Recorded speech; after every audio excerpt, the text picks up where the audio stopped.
राधे कृष्णा। गीता सार श्रीमद् भगवद गीता अध्याय 2 श्लोक 43। यामिमां पुष्पितां वाचां प्रवदन्ते विप्रश्यता वेदवादरतः पार्थ नान्यन्दसि स्थितिवादिनः कामात्मानः स्वर्गपरा जनं करं फलप्रदाम् क्रिये विशेषं बहुलां भोगैर्गृह्यति प्रीति। अल्पज्ञानी मनुष्य वेदों के उन अलंकारिक शब्दों के प्रति अत्यधिक आसक्त रहते हैं जो स्वर्ग की प्राप्ति, अच्छे जन्म आदि शक्ति के लिए विविध सकाम कर्म करने की संस्तुति करते हैं। इंद्रिय तृप्ति तथा ऐश्वर्य में जीवन की अभिलाषा के कारण वे कहते हैं कि इससे बढ़कर और कुछ नहीं है। तात्पर्य साधारणतः सब लोग अत्यंत बुद्धिमान नहीं होते और वे अज्ञान के कारण वेदों के कर्म कांड भाग में बताए गए सकाम कर्मों के प्रति अत्यधिक आसक्त रहते हैं।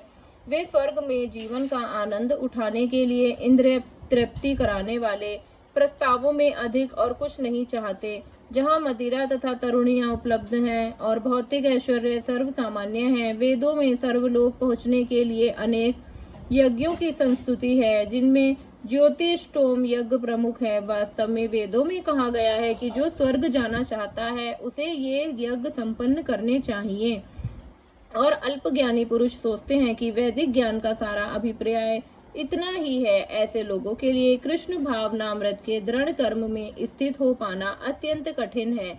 जिस प्रकार मूर्ख लोग विषैले वृक्षों के फूलों के प्रति बिना यह जाने कि इस आकर्षण का फल क्या होगा आसक्त रहते हैं, उसी प्रकार अज्ञानी व्यक्ति स्वर्गिक ऐश्वर्य तथा तज्जनित इंद्रिय भोग के प्रति आकृष्ट रहते हैं।